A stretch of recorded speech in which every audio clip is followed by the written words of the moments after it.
I want to welcome everyone back to a final episode of this season's Grace, Grit, and Grounds. It's been a really fun season, being able to share bits of my story and to show you some of the things that I'm passionate about. I had the opportunity to finish up a couple projects at the end of this year that I really wanted to get done. They've been kicking around the shop for a couple years, and I started working on them not too long ago, and I just wanted to give you guys some closure, and as we finish out the year, sort of close it up. I started this video sort of close to the evening, and I'll be honest, it's a bit cold. It's the kind of cold that makes the shop feel smaller and, well, the work feel a little quieter. I had these couple of pieces that I had started in a previous video, and I just wanted to finish them off before the year slips away. The last time we talked about these slabs, one hickory and one walnut, both were almost finished, but they were waiting. So tonight, I start with that hickory. You know, hickory has that beautiful, honest look. It has a light grain with some steady lines, a few dark patches running through the middle, like memories that you don't really sand out. You just learn to live with them. Most of the hard sanding is already done. I'm just doing the finishing work now, touching up the edges, knocking down what feels rough, getting ready to, see what's going to happen next with this piece. Once I'm finished wiping away the dust, well, I break out my favorite finish, which is Danish oil. When this oil comes out, there's just something about Danish oil. You don't force it. You don't rush it. You just sort of lay it on. I just dump it out and let it sink in. And it's amazing how the grain just sort of wakes up underneath your hands. What was already there sort of comes forward. You can see occasionally my dogs running around my workplace. Life is loud sometimes, even when the work is quiet, and my mind keeps drifting to the calendar. This week, right here between Christmas and New Year's, feels kind of strange to me. It always does. We rush so fast and so hard towards Christmas with everything we have, and then suddenly, in a second, it's over. And then this in-between week sort of happens, and honestly, we tend to skip over it, I'll be honest, I do. Many years I have stepped too quickly through this time. I oftentimes don't remember a single thing I did between the days of Christmas and New Year's. Most years I take a step back during this time. I take a breath, I reset. I don't think there's anything wrong with resting or resetting. I mean, God rested after his work, and I think that is that's a guide for us as we walk through our days. But sometimes, if we're not careful, we can skip reflection along with the noise. That's why I enjoy coming into the shop and doing a bit of sanding and sealing. It has a way of slowing down my thoughts. Because I think there are seasons in our life where God isn't cutting anything new, or he's not shaping a whole new piece. Well, he's sanding, he's dusting, he's applying just a little bit of oil. And I think that's what we need to do, is sort of just let him do what he's already done and let that sort of come alive within us. I've enjoyed working with this piece quite a bit. I enjoy the way the grain is coming. It's not like another piece I had that seemed a little more regular. It definitely has its own character and flavor. But it's time to move on to a piece of wood that I loved the moment that I saw it. I wanted to do something amazing with it. It had some problems, and I knew that I had to do some work with this. But as I move to the walnut, you just need to know that walnut's just a different thing for me. I love it. There's nothing that I enjoy more than working with walnut. I love the smell. I love the way it feels. I love the way the grain starts to pop. It's a darker wood, usually. It's got a bit of wildness to it. This particular piece, the grain doesn't really run straight. It sort of goes where it wants. And this, as I mentioned in a previous video, has a hole right in the middle. I had to fill it with some gold-flecked epoxy. There's some cracks in it and some wormholes that I filled as well. Cracks didn't really break it. It just sort of told the truth about what this piece of wood has been through. It's going to take some time to finish this one out. I didn't get a chance to really do the kind of work I needed to with it in the last video, so I broke out the 320 grit sandpaper, and I'm just sort of, knocking off those high spots, getting it ready for the final bit, as I want to attach the legs to this before the day is done. I love the way it feels. And I think of my father. I think of God.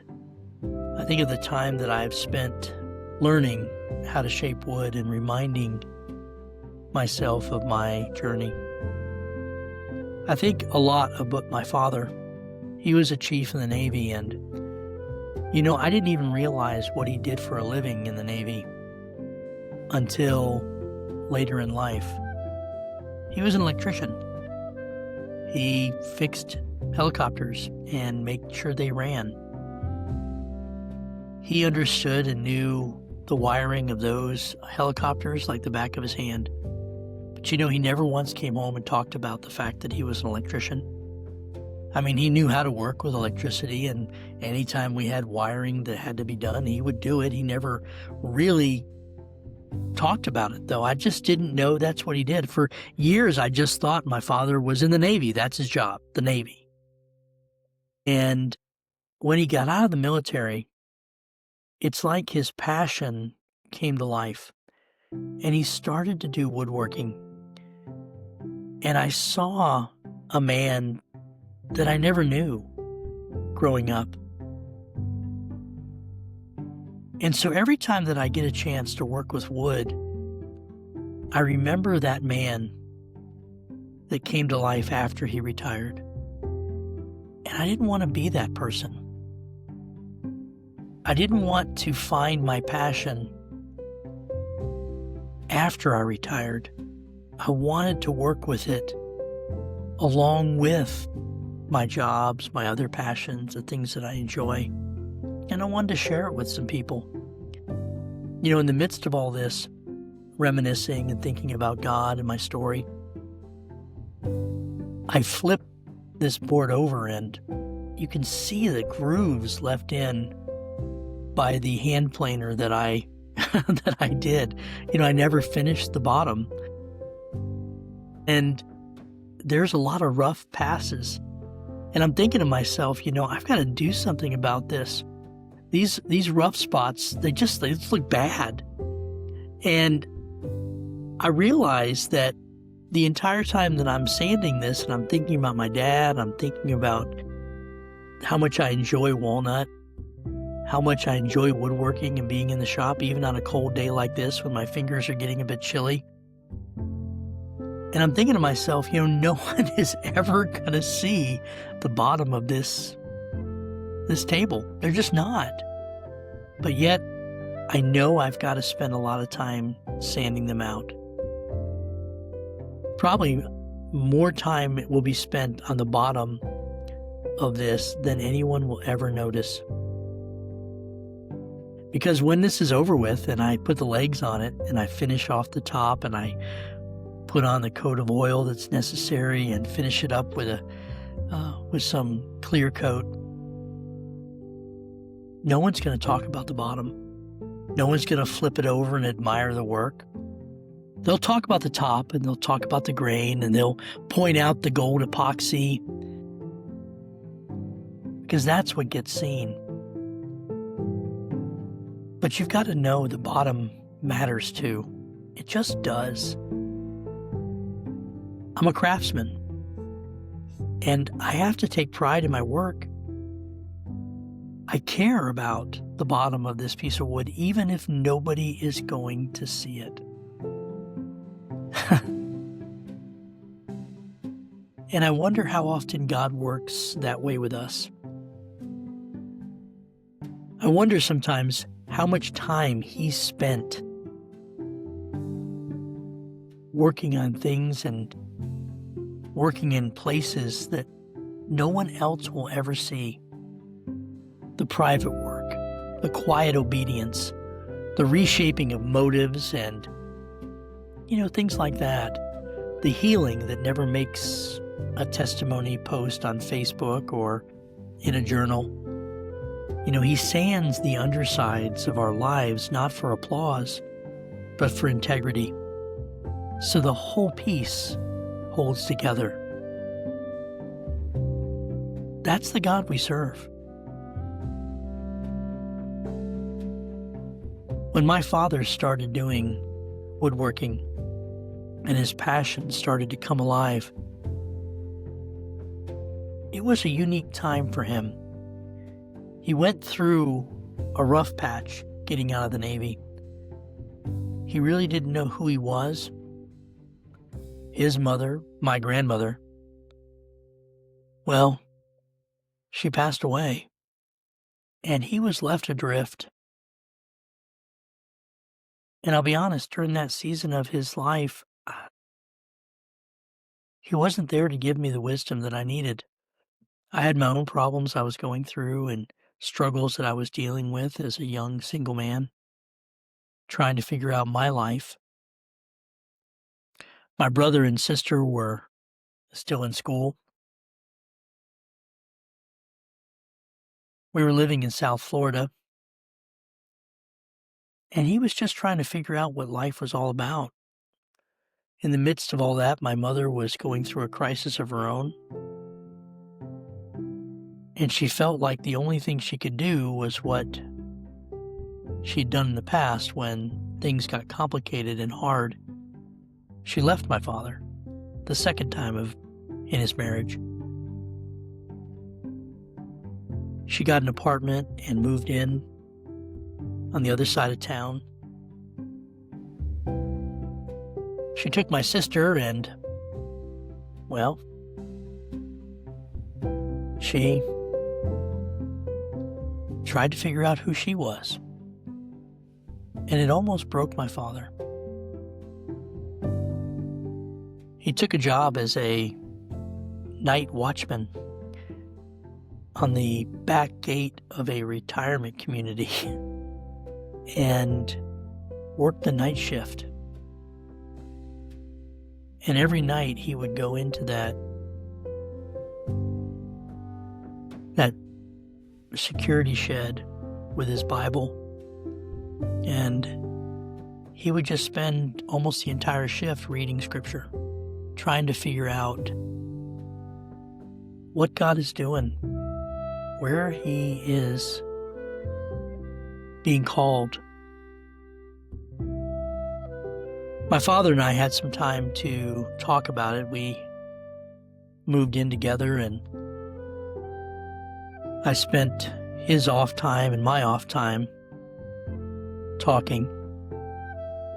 You can see in this grain the beauty and the cracks, the wildness of it. It reminds me of that time in my life where nothing was sure anymore.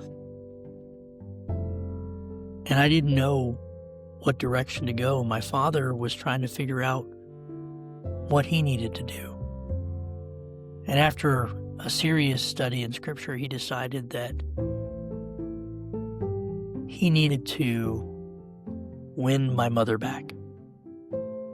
And he spent the next year getting his heart and his soul fixed. He went to counseling, he kept reading scripture, he kept working his night shift job. And in the midst of all that, that's when his passion for woodworking really came out. And I watched him repair that relationship. And it really was a beautiful time. And even though my father wasn't able to give me the wisdom and guidance I needed with his words, he instead gave it to me with his actions. And I learned what it was like to love, even when it wasn't being reciprocated. My father didn't know that my mother would come back to him, but he said to me, he made a choice and a commitment to love, honor, and cherish one woman, for richer or poorer, in the good and the bad, till death alone parted him. And that's what he wanted to do. And it really was a beautiful picture of what God does in the lives of his people. I'm coming to the end of the sanding. I just need to do a final polish, if you will, to make sure that this piece, it sings. I'm looking forward to the next step, but I don't want to skip this final piece. I want to make sure that every spot that's high or every burr or anything that might interfere with the next step is knocked away. So I use my best grit, if you will, as I finish up the sides. The bottom is done. And the top is, it's about ready. There isn't much more to do. I'm just cleaning up the last little bit, making sure the edges are rounded and it has the feel it needs.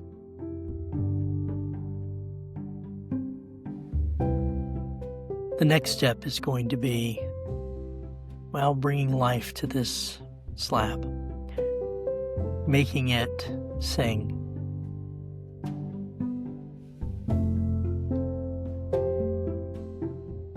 My go-to in my shop is natural Danish oil. And when the oil goes on and the walnut starts to come alive, I notice that the wood doesn't change who it is. No matter what we do, no matter what I do to this piece of wood, it's still who and what it is at its core. Nothing new gets carved into this. I know I could if I wanted to, but that wasn't the plan. Nothing is forced into place in this.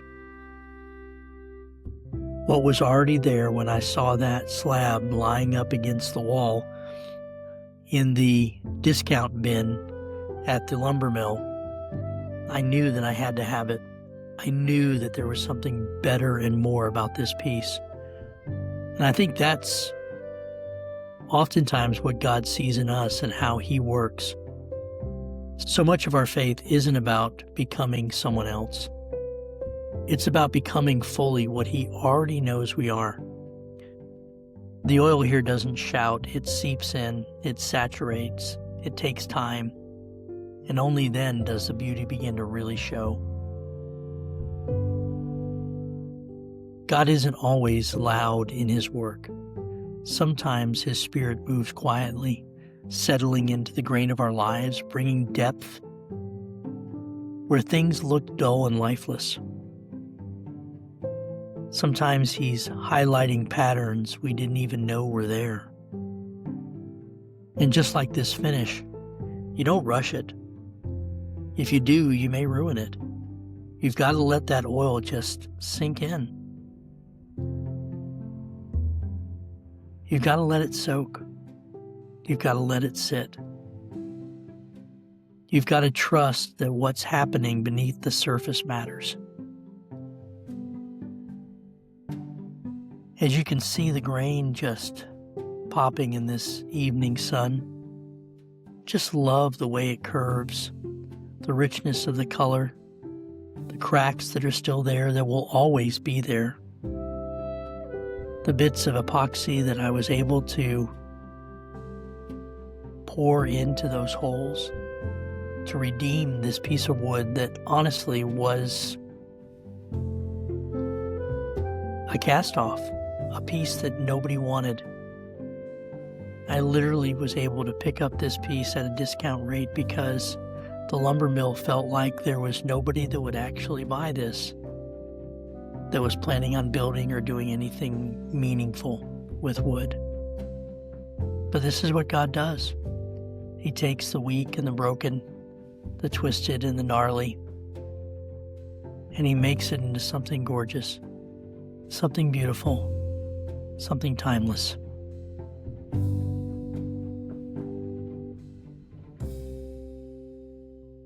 As the day starts to finally wind down, I know that my time is about done. And it's time to put the legs on this and the other piece and put the final coat of polyurethane. In the end, I have 3 pieces standing here. 2 hickory tables that match, sort of, steady and bright.